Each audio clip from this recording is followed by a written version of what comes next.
തിങ്കളാഴ്ചയിലെ trading സെഷനിൽ stock specific action വരാൻ സാധ്യതയുള്ള ചില സ്റ്റോക്കുകളെക്കുറിച്ചുള്ള ലേറ്റസ്റ്റ് അപ്ഡേറ്റ് ആണ് ഇന്നത്തെ വീഡിയോയിൽ ഉൾക്കൊള്ളിച്ചിരിക്കുന്നത്. ഒന്നാമത്തെ സ്റ്റോക്ക് ടാറ്റ എലാക്സി. ടാറ്റ എലാക്സി കഴിഞ്ഞ ട്രേഡിംഗ് സെഷനിൽ 0.6% ഇടിഞ്ഞ് 4895 ക്ലോസിംഗ് നൽകി.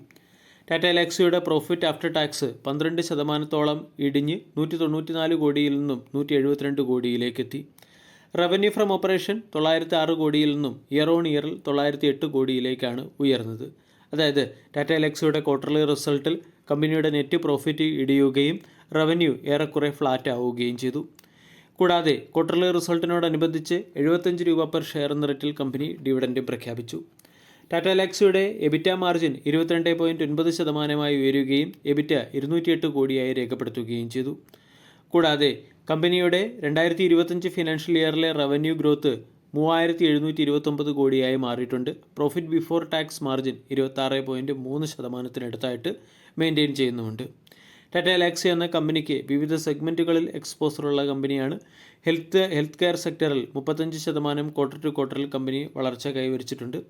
അതുപോലെ തന്നെ മറ്റൊരു സെക്ടറായ മീഡിയ ആൻഡ് ബിസിനസ് കമ്മ്യൂണിക്കേഷൻ സെക്ടറിലും കമ്പനിയുടെ പെർഫോമൻസ് ഡീസൻ്റ് ആണ്. മെർജറും ബിസിനസ് റീസ്ട്രക്ചറിംഗ് പോലുള്ള പല പ്ലാനുകളും ഈ കമ്പനിയിൽ നടക്കുന്നുമുണ്ട്. ഇതിൻ്റെ പശ്ചാത്തലത്തിൽ തിങ്കളാഴ്ചയിലെ ട്രേഡിംഗ് സെഷനിൽ ടാറ്റ എലാക്സി എന്ന സ്റ്റോക്കിനെ ഫോക്കസ് ചെയ്യാം. വളരെ ദുർബലമായ ചാർട്ട് പാറ്റേൺ ഉള്ള ഒരു സ്റ്റോക്കാണ് ടാറ്റ എലാക്സി. കഴിഞ്ഞ 8 മാസമായി സ്റ്റോക്ക് കറക്ഷൻ ഫേസിലാണ്. വീക്കിലി ക്യാൻഡിൽ പാറ്റേൺ നമ്മൾ പരിശോധിച്ചാൽ സ്റ്റോക്കിൽ ഒരു ട്രെൻഡ് ലൈൻ റെസിസ്റ്റൻസ് ഉള്ളതായിട്ട് കാണാൻ സാധിക്കും. പലപ്പോഴും സ്റ്റോക്ക് ട്രെൻഡ് ലൈൻ റെസിസ്റ്റൻസിനേക്ക് അടുത്തേക്ക് എത്തുകയും അവിടെ നിന്നും കൂടുതൽ കറക്ഷനിലേക്ക് നീങ്ങുകയുമാണ് ചെയ്യുന്നത്. ഡെയിലി ക്യാൻഡിൽ പാറ്റേൺ നമ്മൾ പരിശോധിച്ചാലും അവിടെയും വീക്ക്നെസ് ശക്തമാണ്. സ്റ്റോക്ക് 4895 ട്രേഡ് ചെയ്യുന്നു. 4700 ഏറ്റവും പ്രധാന സപ്പോർട്ട്. 4700 എന്ന സപ്പോർട്ട് നഷ്ടമായാൽ സ്റ്റോക്ക് 4000 ഇടിയാൻ സാധ്യതയുണ്ട്. ഇതിനിടയ്ക്ക് 4400 ഒരു ചെറിയ സപ്പോർട്ട് കൂടിയുണ്ട്. 4000 എന്ന ലെവലിൽ നിന്നും പിന്നീട് ഓരോ 1000 പോയിൻ്റ് ഡൗൺ സൈഡിലുമാണ് സ്റ്റോക്കിന് സപ്പോർട്ടുള്ളത്. അതേസമയം 5150 ഇമ്മീഡിയറ്റ് റെസിസ്റ്റൻസായി പ്രവർത്തിക്കും. 5150 മുകളിൽ സസ്റ്റെയിൻ ചെയ്താൽ 5700 ആയിരിക്കും രണ്ടാമത്തെ റെസിസ്റ്റൻസ്.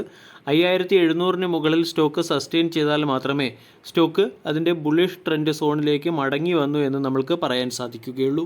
തിങ്കളാഴ്ചയിലെ ട്രേഡിംഗ് സെഷനിൽ സ്റ്റോക്ക് സ്പെസിഫിക് ആക്ഷൻ വരാൻ സാധ്യതയുള്ള രണ്ടാമത്തെ സ്റ്റോക്ക് ഇറാഡയാണ്.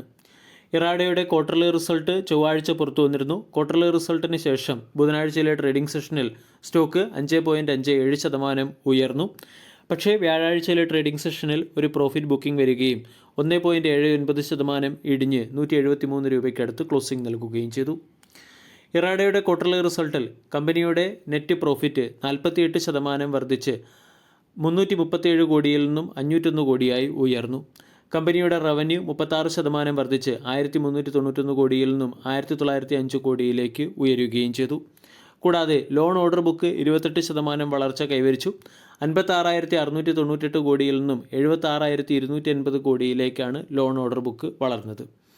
അതോടൊപ്പം തന്നെ കമ്പനിയുടെ വായ്പാ ലിമിറ്റും കമ്പനി ഉയർത്തിയിട്ടുണ്ട്. കഴിഞ്ഞ വർഷം 29,200 കോടിയായിരുന്നു വായ്പാ പദ്ധതിയുടെ ലിമിറ്റ്. ഇപ്പോഴത് 30,800 കോടിയായി ഉയർത്തുകയും ചെയ്തു. ഈ ഫാക്റ്റുകളുടെ പശ്ചാത്തലത്തിൽ ഇറാഡ എന്ന സ്റ്റോക്കിനെ ഫോക്കസ് ചെയ്യാം. ക്വാർട്ടർലി റിസൾട്ട് മികച്ചതാണ്. കൂടാതെ സ്റ്റോക്ക് 180 മുകളിൽ സസ്റ്റെയിൻ ചെയ്യുകയാണെങ്കിൽ 190, 200 തുടങ്ങിയ ലെവലുകളിലേക്ക് നീങ്ങിയേക്കാം. 200 സ്റ്റോക്കിൻ്റെ 200 എക്സ്പൊണൻഷ്യൽ മൂവിംഗ് ആവറേജ് റേഞ്ച് കൂടിയാണ്.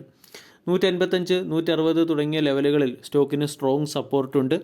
ഇന്ത്യയുടെ വർദ്ധിച്ചു വരുന്ന ഇലക്ട്രിസിറ്റി ഡിമാൻഡ് കേറ്റർ ചെയ്യാൻ ശേഷിയുള്ള കമ്പനി ആയതുകൊണ്ട് medium time long time investment point of വ്യൂവും സ്റ്റോക്കിനെ പരിഗണിക്കാവുന്നതാണ്. ഒരു കറക്ഷൻ സൈക്കിളിന് ശേഷം സ്റ്റോക്കിന് 150, 160 തുടങ്ങിയ റേഞ്ചുകളിൽ സപ്പോർട്ട് ലഭിക്കാൻ സാധ്യതയുണ്ട്. ഷോർട്ട് ടൈമിൽ സ്റ്റോക്കിൽ പൊസിഷൻ എടുക്കാൻ താല്പര്യമുള്ളവർ 178, 180 എന്ന ഇമ്മീഡിയറ്റ് റെസിസ്റ്റൻസ് സോണിന് മുകളിൽ സ്റ്റോക്ക് ക്ലോസ് ചെയ്തതിന് ശേഷം പൊസിഷൻ എടുക്കുക. ഇവിടെ നിന്നും 190, 200, 200 മുകളിൽ സസ്റ്റെയിൻ ചെയ്താൽ 220 എന്ന ലെവലിലേക്ക് സ്റ്റോക്ക് ഉയരാൻ സാധ്യതയുണ്ട്. 185, 160 തുടങ്ങിയ ലെവലുകൾ സ്റ്റോക്കിൻ്റെ സ്ട്രോങ് സപ്പോർട്ട് കൂടിയാണ്. വീഡിയോ എല്ലാവർക്കും ഇഷ്ടമായി എന്ന് വിശ്വസിക്കുന്നു.